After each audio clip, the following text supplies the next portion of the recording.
মধ্যবিত্ত ছেলেরা পকেটে হাত দিয়ে হাঁটে স্টাইলের জন্য নয়, পকেটের 50 টাকা যেন হারিয়ে না যায় সেজন্য। কেবল চাকরি নয়, স্বপ্ন দেখতে গেলেও যোগ্যতার প্রয়োজন।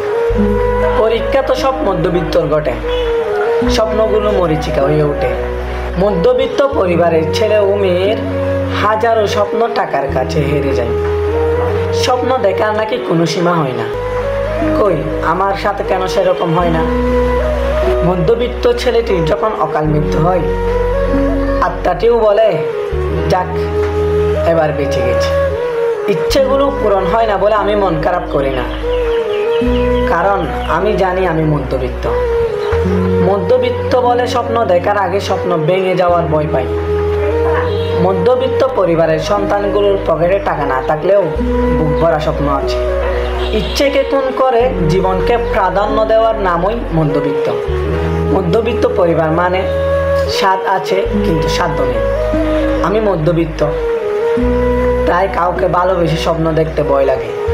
পায়ে হেঁটে 10 টাকা বাঁচিয়ে রাখাকেই বলে মধ্যবিত্ত। মধ্যবিত্তের স্বপ্ন পূরণ করাটাই আরেকটা স্বপ্ন।